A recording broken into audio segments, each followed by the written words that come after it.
শ্রী শ্রী ঠাকুর মায়ের কথা চ্যানেল থেকে আপনাদের সবাইকে সুস্বাগতম। ওং স্থাপকায় চ ধর্মস্য সর্বধর্মস্বরূপিণে অবতার বরিষ্ঠায় রামকৃষ্ণায় তে নমঃ নমঃ। শ্রী শ্রী রামকৃষ্ণ কথামৃত ভক্ত সঙ্গে শ্রীরামকৃষ্ণ তৃতীয় পরিচ্ছেদ। শ্রীযুক্ত কেশবের হিন্দু ধর্মের উপর উত্তরোত্তর শ্রদ্ধা। এইরূপ নানা স্থানে শ্রীযুক্ত কেশবচন্দ্র সেনকে শ্রীরামকৃষ্ণ কথাচ্ছলে নানা উপদেশ দিয়াছিলেন।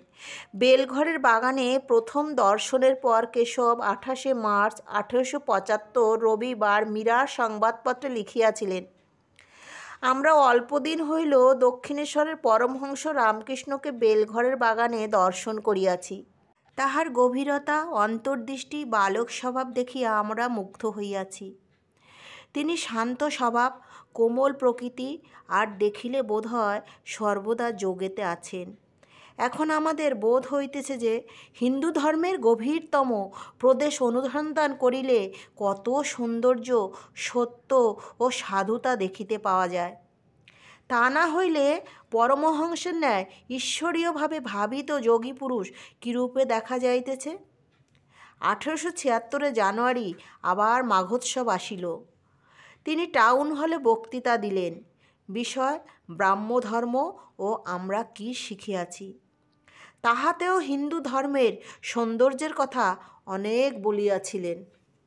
শ্রীরামকৃষ্ণ তাহাকে যেমন ভালোবাসিয়াছিলেন, কেশবও তাহাকে তদ্রূপ ভক্তি করিতেন।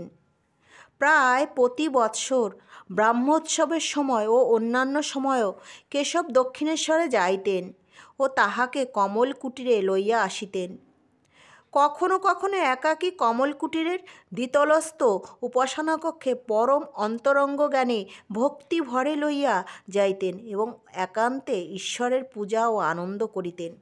1879 ভাদ্র উৎসবের সময় আবার কেশব শ্রীরামকৃষ্ণকে নিমন্ত্রণ করিয়া বেলঘরের তপবনে লইয়া যান। 15 সেপ্টেম্বর সোমবার। আবার 21 সেপ্টেম্বর কমল কুটিরে উৎসবে যোগদান করিতে লইয়া যান।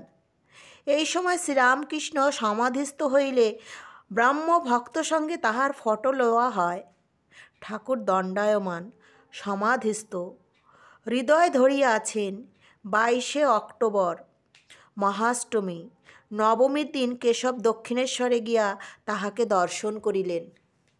1879 29 অক্টোবর বুধবার কোজাগর পূর্ণিমায় বেলা 1টার সময় কেশব আবার ভক্ত সঙ্গে শ্রীরামকৃষ্ণকে দক্ষিণেশ্বরে দর্শন করিতে যান।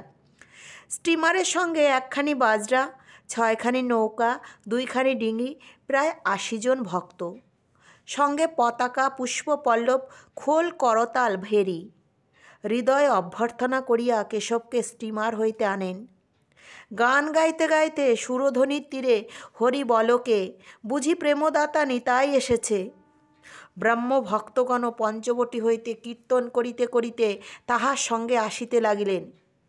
সচ্চিদানন্দ বিগ্রহ রূপানন্দ ঘন, তাহাদের মধ্যে ঠাকুর মাঝে মাঝে সমাধিস্থ। এই দিনে সন্ধ্যার পর বাধাঘাটে পূর্ণচন্দ্রের আলোকে কেশব উপাসনা করিয়াছিলেন। উপাসনার পর ঠাকুর বলিতেছেন, তোমরা বলো ব্রহ্ম আত্মা ভগবান, ব্রহ্ম মায়া জীবজগৎ, ভাগবত ভক্ত ভগবান। কেশবাদী ব্রাহ্ম ভক্তগণ সেই চন্দ্রালোকে ভাগীরথী নদী তীরে সমস্বরে শ্রীরামকৃষ্ণের সঙ্গে সঙ্গে এই সকল মন্ত্র ভক্তি ভরে উচ্চারণ করিতে লাগিলেন। শ্রীরামকৃষ্ণ আবার যখন বলিলেন, বলো গুরু কৃষ্ণ বৈষ্ণব, তখন কেশব আনন্দে হাসিতে হাসিতে বলিতেছেন, মহাশয় এখন অতদূর নয়। গুরু কৃষ্ণ বৈষ্ণব আমরা যদি বলি লোকে বলিবে গোড়া। শ্রীরামকৃষ্ণ হাসিতে লাগিলেন ও বলিলেন, বেশ, তোমরা যতদূর পারো তাহাই বলো। কিছুদিন পরে 13 নভেম্বর 1879 ঈশ্বরী কালী পুজোর পর রাম, মনমোহন, গোপাল মিত্র দক্ষিণেশ্বরে শ্রীরামকৃষ্ণকে প্রথম দর্শন করেন।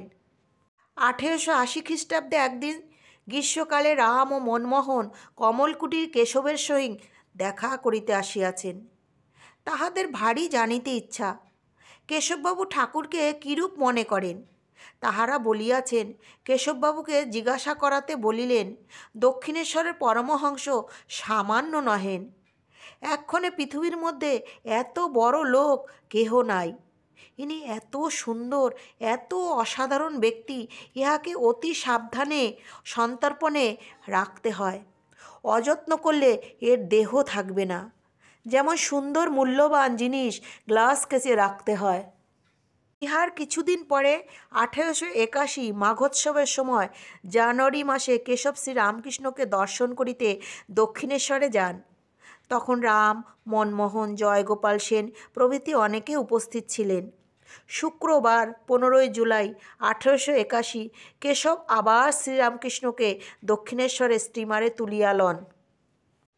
1881 নভেম্বর মাসে মনমোহনের বাটিতে যখন ঠাকুর শুভাগমন করেন ও উৎসব হয়, তখনও কেশব নিমন্ত্রিত হইয়া উৎসবে যোগদান করেন।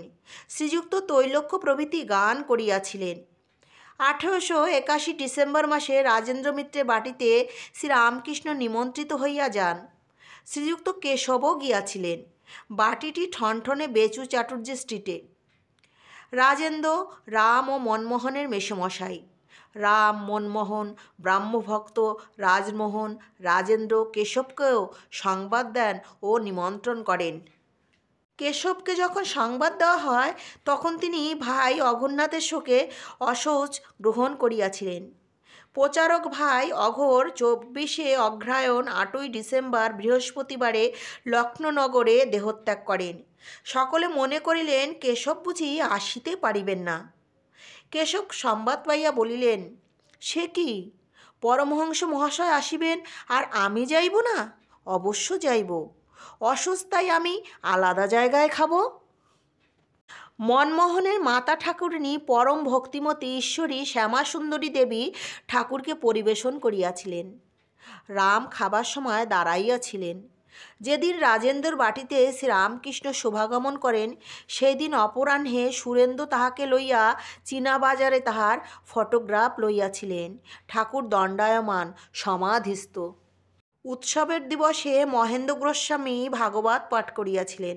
1882 জানুয়ারি মাঘোৎসবের সময় শিমুলিয়া ব্রাহ্ম সমাজের উৎসব হয়। জ্ঞান চৌধুরীর বাটিতে দালানে ও উঠানে উপাসনা ও কীর্তন হয়। শ্রীরামকৃষ্ণ কেশব নিমন্ত্রিত হইয়া উপস্থিত ছিলেন।